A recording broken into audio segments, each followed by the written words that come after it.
CCN news एक पाऊल महाराष्ट्रासाठी।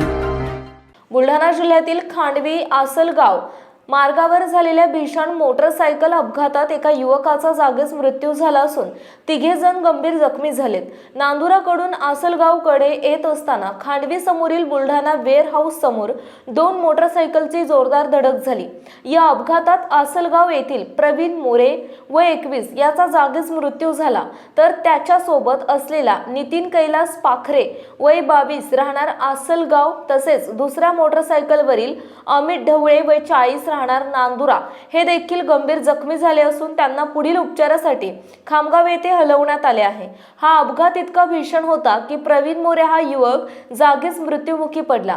दरम्यान नांदुरा जळगाव महामार्ग क्रमांक 169 वर अपघातांची मालिका सुरूच असल्याने नागरिकांमध्ये तीव्र संताप व्यक्त केला जात आहे।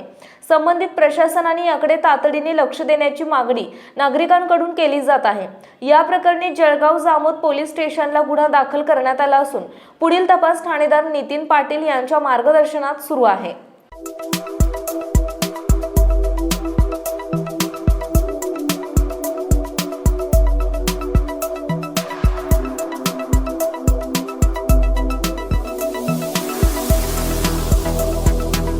तसेच आपल्या भागातील महत्त्वाच्या बातम्या पाहण्यासाठी CCN न्यूज डेस्क चॅनलला सबस्क्राइब करा आणि बेल आयकॉन प्रेस करा।